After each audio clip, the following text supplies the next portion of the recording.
lids, which is helping clear some of the fluid, but as I do it stronger, I can feel the poison going back through the capillaries, back into the back of the eye sockets. I can feel poison being pumped back there, and my eyes getting heavier and heavier, to the point where I realise if I don't close my eyes for a few moments and have a bit of a break here, I mean, I'm going to be no good for anything. So I thought, well, I'll close my eyes, have a sleep for a few moments, and then try again. As I did that, breathed out, a bizarre sensation happened. The impression of it was like there was a release, or like the battle to stay alive had finished. I had no idea until talking to the doctors later. At that point, they came back to find my eyes closed, took my pulse, I was gone. They had lost me. I had literally gone. For a period of 15 minutes, I was just a dead corpse, a piece of meat. And they actually moved me out of the accident emergency down what it looks like to be a part of the hospital or morgue or something. Moved me actually bodily down the tropics. They don't leave your body lying around too long, so they moved me out of the accident emergency down into another part of the hospital. And so, as for me, I had no idea I'd been pronounced clinically dead. To me, I was asleep. The trouble was, as I closed my eyes, which, you know, things go dark, I suddenly found myself in a standing upright position, wide awake. I knew I was awake. The trouble was, it was pitch black. And my first thought was, why on earth did those doctors go and turn the lights out in here? I mean, that's enough to spin anyone out, you know what I mean? Why on earth would they do that? What kind of hospital is this? As I stood there, wondering how long I'd been asleep for and why the lights are out, you know what I mean? 1 minute it's a hospital room, next minute it's pitch black. I thought, well, don't freak out, let your eyes accustom to the dark, maybe you've woken up too quick. So I kept looking, thinking my pupils are dilated, no light, couldn't see a thing, it was pitch black, like a dark room. So, well, okay, there must be some light in here somewhere. So I turned around 360 degrees, checking out to see if there's some light, couldn't see a thing. I thought, well, I'll go and just find a wall, you know, find a wall here, get the light switch, turn it on, see where we are. As I went out to my right, I couldn't find the wall. I thought, that's weird. Have they moved me? Maybe that's why the lights are out. They've moved me down to the general ward while I've been asleep. I've woken up, the lights are out, they don't want to wake the other patients. So I thought, well, I'll go back to my bed, find my hospital bed, should be a lamp near there, and that shouldn't wake too many people up. So I started moving back to the left, groping around looking for my bed. Couldn't find it. I thought, great, you idiot, now you've lost your bed. How on earth did you do that? You know what I mean? You would talk to yourself, so I'm groping around trying to find my hospital bed, can't find it, and another thought comes into my mind. It's so dark in here, you can't even see your hand in front of your face. I thought, well, is it that dark? I brought my hand up. As it did towards my face, my hand seemed to pass straight through my face, like there was nothing physically there. I thought, that's impossible. You can't miss your head, it's not that dark. 2 hands.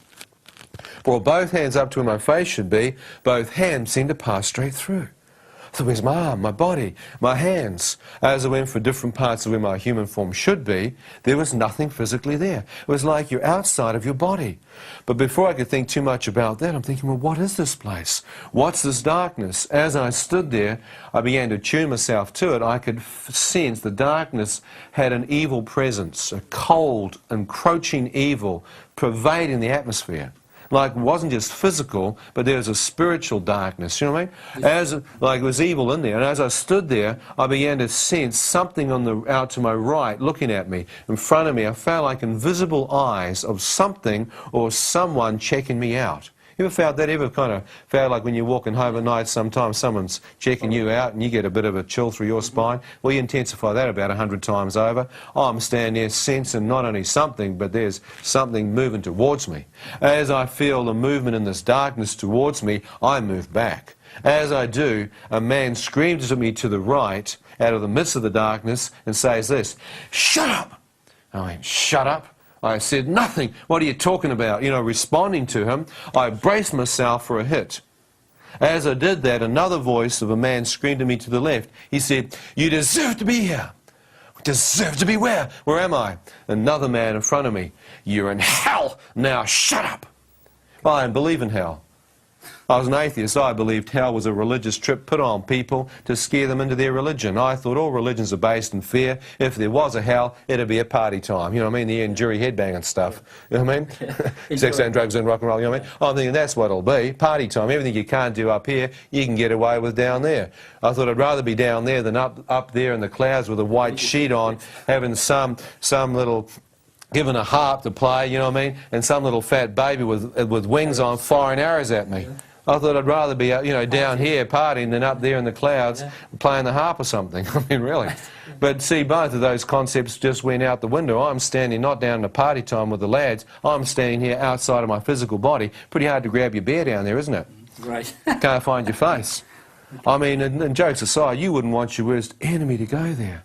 It was like I was standing there. I thought, man, this is like a holding tank. This is like, I mean, this could be real. It's not the place where your physical body goes, because I realised my physical body must be up in the hospital, you know what I mean? That's where, for a guy, it's like you're suddenly getting a download of reality. This could be the pit. Yeah. And these men are in the same place. And your thought is like speech to them. You could be there 5 minutes to 5,000 years. You can't get tired. You can't tell time. You could actually be here. This could be it. As I stood there, realizing I could actually be in hell, in total darkness, a radiant beam of light pierced through the darkness above me. As this light touched my face, I felt an awesome presence go through me, and my entire body seemed to lift off the ground and be translated up into this light and radiance. As I'm being drawn up into it, I can see that it's coming from a circular-shaped opening far above me, that this light is emanating out of a circular opening. I feel like a speck of dust being drawn towards this light. As I'm being drawn up towards it, I thought, is this real? I looked back over my shoulder, and far beneath me I could see the darkness. Somehow this light had pinpointed me and plucked me out of it.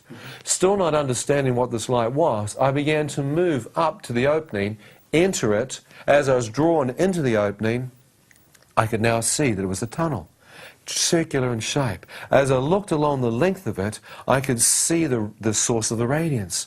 My first thought is the center of the universe. Look at the light. Look at the power coming from there. And moving into the tunnel, I knew I wasn't walking. I was being translated through the air and at a supernatural speed, drawn towards the light. As I'm being moved towards it, I watch as a wave of radiance comes up. As this wave of light comes off the source, it touches me, and I feel warmth, comfort.